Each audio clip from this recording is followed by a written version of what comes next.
네. 안녕하십니까. 이번 시간에는 우리가 유럽 세계의 발전과 그리스도교 문화에 대해서 수업을 할 건데, 우리가 이제 드디어 유럽으로 왔죠, 그죠? 이 유럽에서 우리가 배웠던 나라들이 이제 몇 개 있습니다만은, 그 중에 우리가 그리스와 로마 부분을 우리가 배웠던 것 같네요. 특히 이 로마 부분에서 우리는 크리스트교라는 거를 중점적으로 배웠던 기억이 납니다, 그죠? 이런 그리스도교가 로마 멸망 이후에 사람의 정신적 기반이 되었다는 것도 우리가 이제 추리를 해볼 수가 있었어요. 그래서 이런 정신적인 기반이 되면서 사람들이 이제 그리스도교도가 많이 되었다라고 하는 부분을 학생 여러분들이 잘 알아두시면서 이번 수업에 진입을 해보겠습니다. 일단 제목에 보면 서유럽의 봉건사회, 이게 서유럽의 봉건사회인데 이게 어떻게 형성이 되었고 그 다음에 이런 사회의 특징이 과연 뭐가 있는지 우리가 살펴볼 수가 있겠습니다. 자, 보면 오른쪽에 잠시 볼게요. 476년 서로마 제국이 멸망을 했다. 이런 부분을 이제 자세히 알면 이 서로마 제국의 의미가 굉장히 나올 텐데, 우리가 그 게르만족에 대해서 배웠던 내용이 하나 있습니다. 뭐냐면 로마군의 용병으로 이제 게르만족이 활약을 했다라고 하는 것을 우리가 배운 적이 있었던 것 같아요. 이런 로마의 용병이 되었던 이유는 아무래도 이제 그 로마의 시민권 때문이 아니었는가 라고 해석을 합니다. 그러면 로마의 시민권이 어떤 혜택이 있는지 학생 여러분들이 좀 검색을 해 보시는 것도 추천을 드리겠습니다.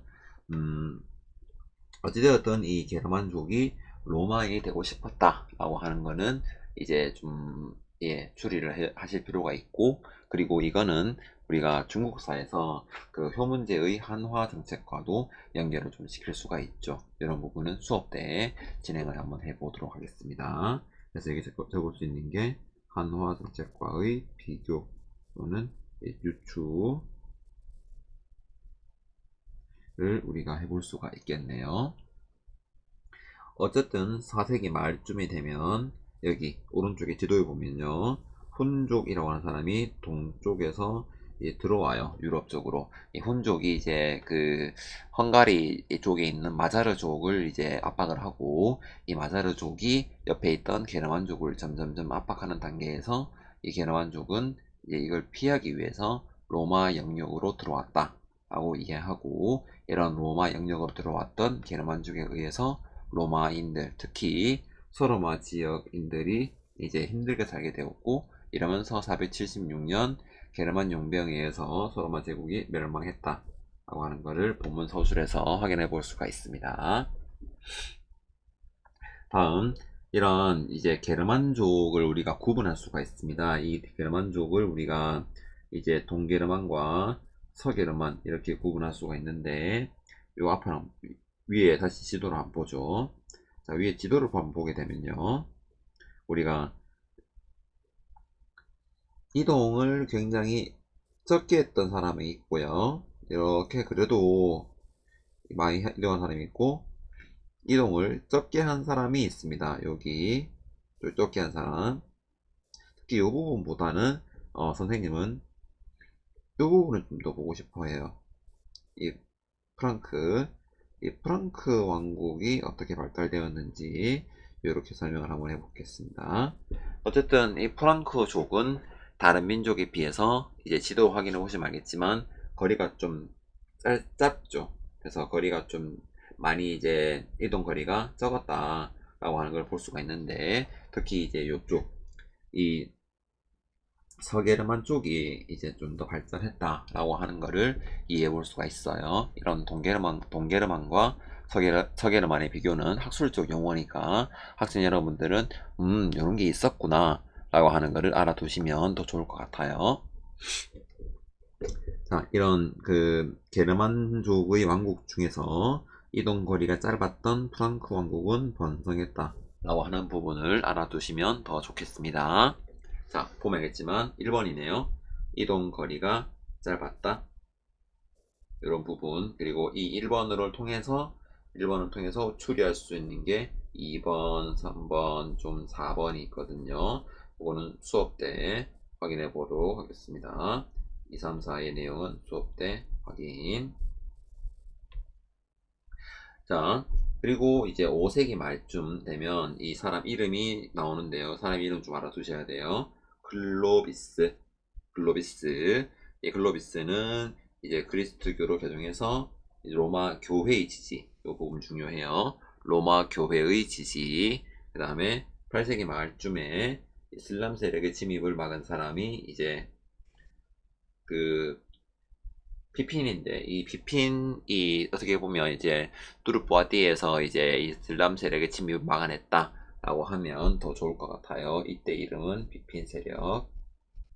그리고 이제 피핀 다음에 황제가 된 인물이 바로 카를루스 대제. 요 인물도 알아두시면 좋겠습니다. 카를루스 대제. 이런 카를루스 대제는 이제 굉장히 전성기를 맞았고, 특히 800년에 로마 교황으로부터 서로마 황제의 관을 받았다. 이 부분 중요해요. 서로마 황제의 관. 이 서로마 황제의 관의 의미도 수업 때 좀 더 알아볼 수가 있습니다. 그 의미 알아보시면 좋겠어요.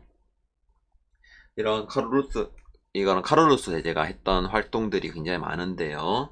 그 그리스도교 전파라든가 또는 학문과 교육을 발전시킨 거, 그리고 이제 뭐 여러 가지 활동을 많이 합니다. 그래서 이런 부분을 우리가 그 학문과 교육을 발달시킨 특징 이 부분에서 우리가 이거를 용어로 카를루스 르네상스라고 하는 용어로 우리가 살펴볼 수가 있어요.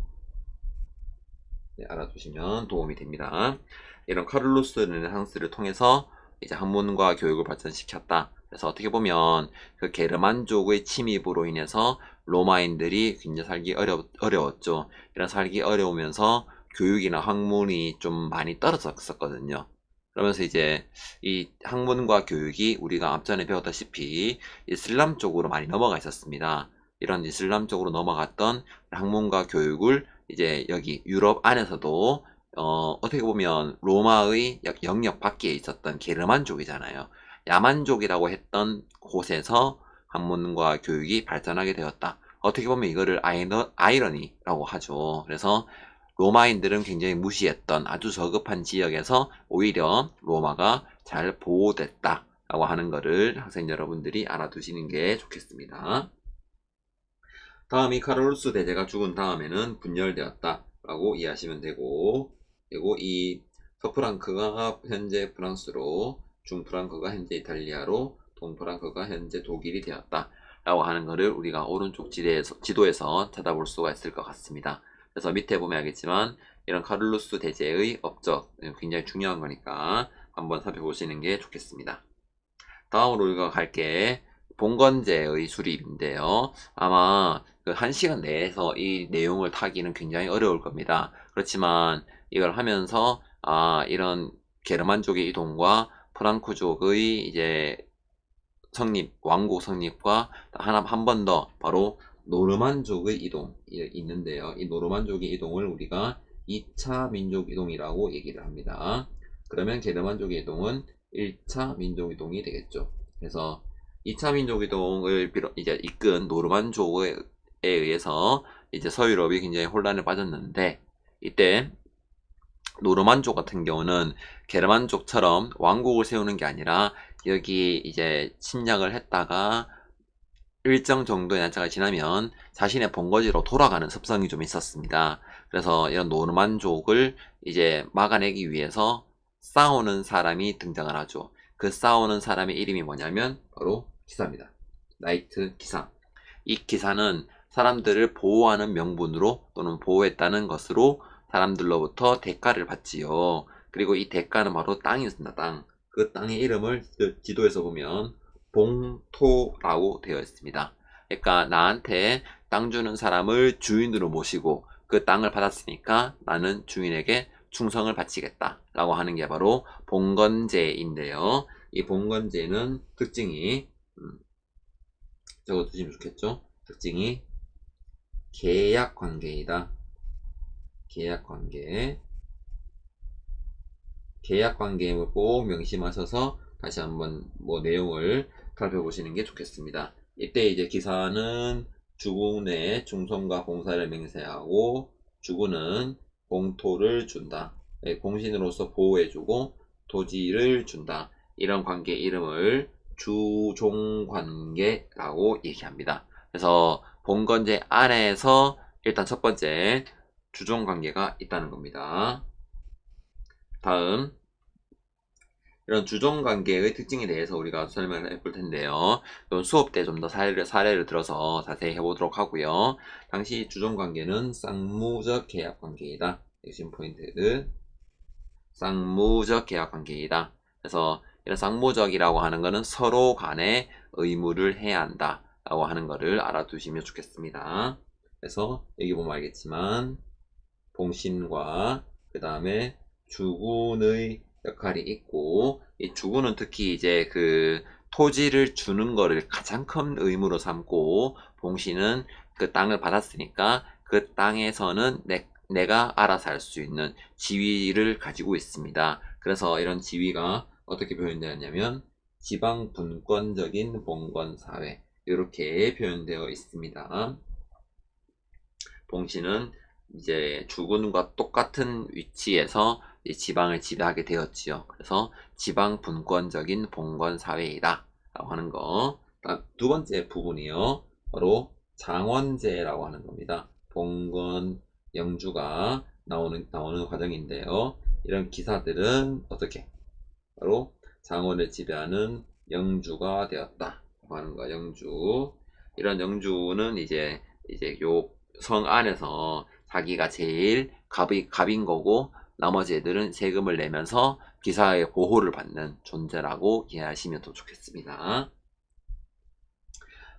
장원의 농민은 대체로 농노이다 라고 하는 거 알아두시면 좋겠습니다. 대부분 농노이다. 농노는 이제 농민 그리고 노예가 결합되어 있다 라고 이해를 해 두시면 학생 여러분들이 공부하실 때 큰 도움이 될 것 같습니다. 그래서 대부분 농노의 사람들은 이제 토지 소유를 할 수 있게 이제 해줬고 그리고 집과 토지를 소유해줬고 결혼해서 가정을 꾸릴 수가 있었습니다. 이때 맹점이 뭐냐면 이제 기사 영주들이 그 처녀 특히 이제 결혼하기 전의 이 처녀성을 가져간다 라고 하는 사례들이 가끔 있거든요. 그래서 영주와 장원 안에서는 제일 갑이다 라고 하는 것을 알아두시면 좋겠습니다. 그래서 오늘 여기까지 수업인데요. 게르만족의 이동과 그 다음에 봉건제의 수립 그리고 그 사이에서 나오는 프랑크 왕국 이 부분을 오늘 여러분들이 잘 학습을 했으면 좋겠습니다.